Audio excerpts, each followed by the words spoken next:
नमस्कार। SPT news में आपका स्वागत है। पेश है 2 मई दोपहर 1:15 बजे राजस्थान की बड़ी खबरें। राजस्थान में आंधी बारिश के बीच गर्मी भी जारी है। शनिवार सुबह जयपुर, सीकर सहित कई जिलों में बारिश हुई। जयपुर में बारिश के साथ आए अंधड़ से कई इलाकों में पेड़ भी गिर गए। मौसम केंद्र जयपुर ने आज 16 जिलों में आंधी बारिश का अलर्ट जारी किया है। मई के पहले 15 दिन में मौसम में बदलाव का दौर जारी रहेगा। शुक्रवार शाम को भी अजमेर, जयपुर, नागौर के कई इलाकों में हल्की बरसात हुई। शनिवार सुबह करीब 9:30 बजे राजधानी में तेज बारिश हुई। तेज हवा के साथ हुई बरसात से गर्मी से राहत मिली है।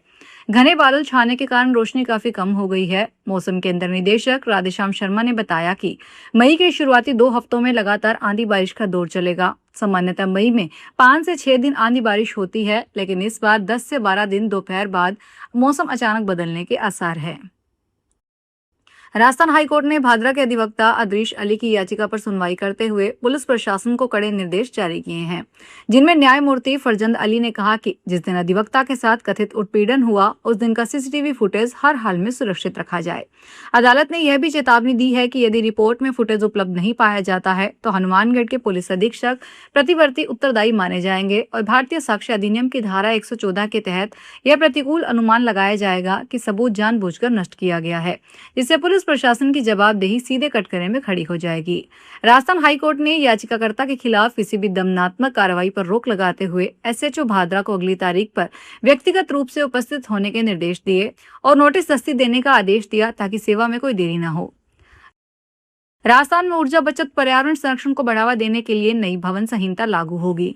राजस्थान अक्षय ऊर्जा निगम के राजस्थान ऊर्जा संरक्षण और सस्टेनेबल भवन संहिता का ड्राफ्ट जारी कर दिया गया है। यह व्यावसायिक भवनों में ऊर्जा दक्षता के न्यूनतम मानक तय करेगी। ड्राफ्ट में इलेक्ट्रिक वाहन चार्जिंग, नवीनीकरण ऊर्जा के उपयोग और बेहतर निर्माण मानकों को बढ़ावा देने पर जोर दिया गया है। इसका उद्देश्य है कि नए भवन कम ऊर्जा खपत करें और पर्यावरण पर दबाव कम पड़े। खास बात यह है कि नियमों की पालना करने पर बिल्डिंग में 5 से 10% ज्यादा निर्माण, बिल्डिंग पार्किंग का 20% हिस्सा ईवी चार्जिंग के लिए अनिवार्य करने सहित अन्य महत्वपूर्ण प्रावधान प्रस्तावित किए गए हैं। इस मसौदे पर भवन विशेषज्ञों, डेवलपर्स और आम जन से 31 मई तक सुझाव मांगे गए हैं। सीकर जिले के खाटू श्याम जी तीर्थ के दाता रामगढ़ रोड पर स्थित श्री कृष्णम गेस्ट हाउस में शुक्रवार तड़के हुई मारपीट और तोड़फोड़ की घटना में पुलिस ने तेजी से कार्रवाई करते हुए 3 मुख्य आरोपियों को हिरासत में ले लिया है। शेष आरोपियों की गिरफ्तारी के लिए लगातार दबिश दी जा रही है। प्राप्त जानकारी के अनुसार सुबह करीब 5:23 पर आपसी रंजिश, विशेषकर कर्मचारियों के दल बल को लेकर विवाद ने हिंसक रूप ले लिया। इस दौरान कुछ गेस्ट हाउस संचालकों द्वारा अवैध रूप से परिसर में प्रवेश कर तोड़फोड़ और मारपीट की गई।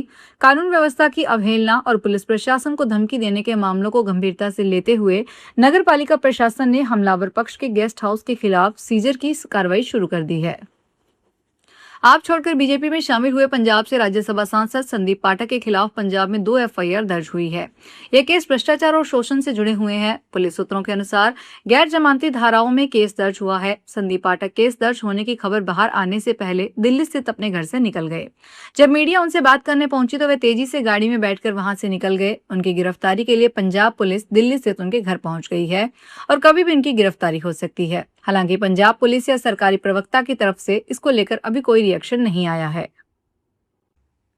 जयपुर पुलिस ने गबन मामले में bank manager, assistant bank manager को अरेस्ट किया गया है। एसबीआई बैंक से फेक डॉक्यूमेंट के आधार पर फेक गवर्नमेंट एम्प्लॉय बना लोन पास कर 4 करोड़ 20 लाख रुपए 37 लोगों को बांट गबन किए गए। मोटी डूंगरी थाना पुलिस फिलहाल गिरफ्तार दोनों आरोपियों से पूछताछ कर रही है।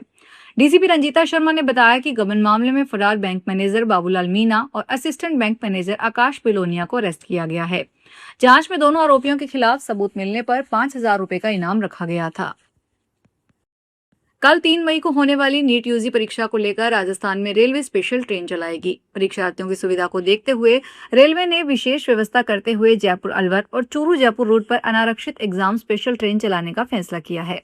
जयपुर मंडल की सीनियर डीसीएम पूजा मित्तल ने बताया कि नीट परीक्षा को देखते हुए उत्तर पश्चिमी रेलवे ने यात्रियों की सुविधा के लिए एक ट्रिप की 2 अनारक्षित स्पेशल ट्रेन चलाने का फैसला किया। इससे परीक्षा देने वाले विद्यार्थियों और उनके परिजनों को राहत मिलेगी।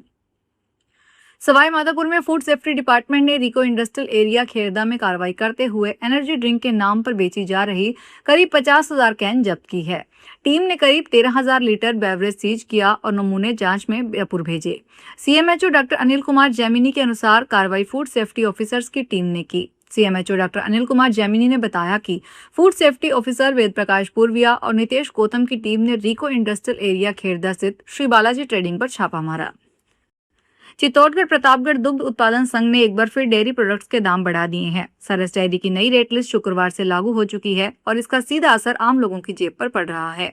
अगर कुल मिलाकर देखा जाए तो ज्यादातर प्रोडक्ट्स में औसतन 2 से 5 रुपए तक की बढ़ोतरी की गई है, जबकि कुछ बड़े पैक में यह बढ़ोतरी 20 से 150 रुपए तक पहुंच रही है।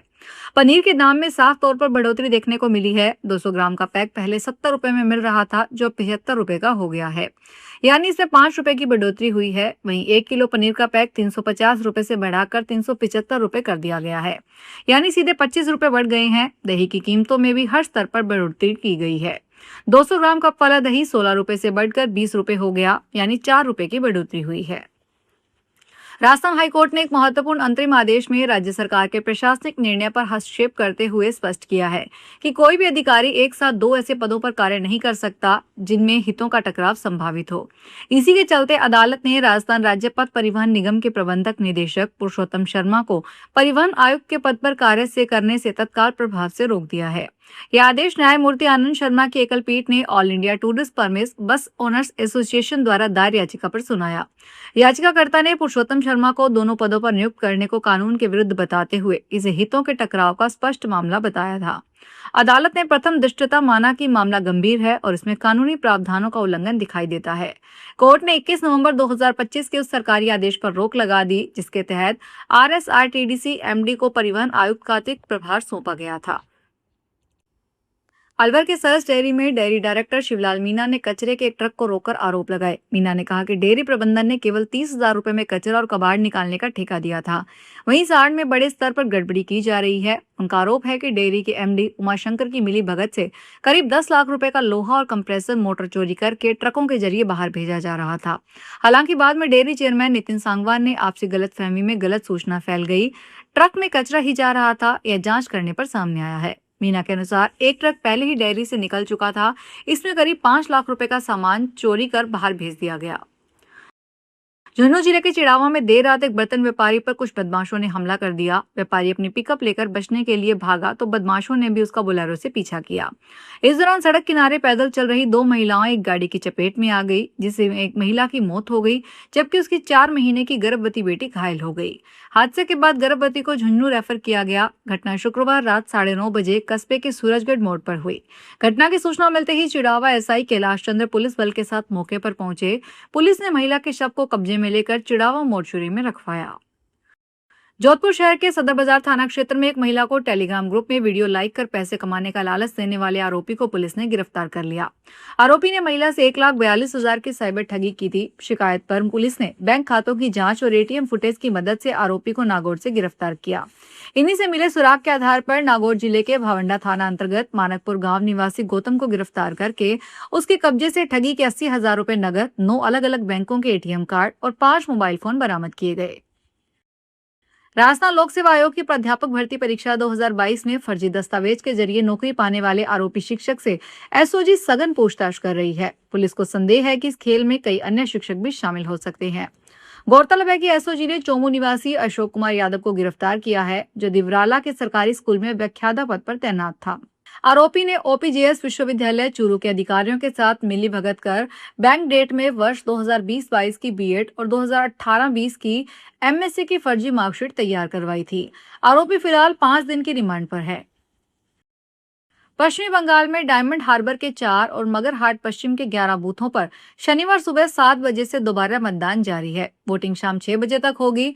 डायमंड हार्बर के रायनगर प्राइमरी स्कूल में बूथ नंबर 243 पर एक वोटर ने शिकायत में कहा कि यहाँ पर EVM खराब है, हम आधे घंटे से ज्यादा समय से वोट डालने का इंतजार कर रहे हैं। सुबह 9 बजे तक मगर हाट में 16.68%, डायमंड हार्बर में 15.83% वोटिंग हुई। दरअसल 29 अप्रैल को इन बूथों पर दूसरे फेज की वोटिंग के दौरान EVM से छेड़छाड़ और झड़प की शिकायत मिली थी। इसके चलते दोबारा वोटिंग का फैसला लिया गया। ये सभी बूथ दक्षिण 24 परगना जिले में आते हैं। फिलहाल इस बुलेटिन में इतना ही। फिर हाजिर होंगे बड़ी खबरों के साथ।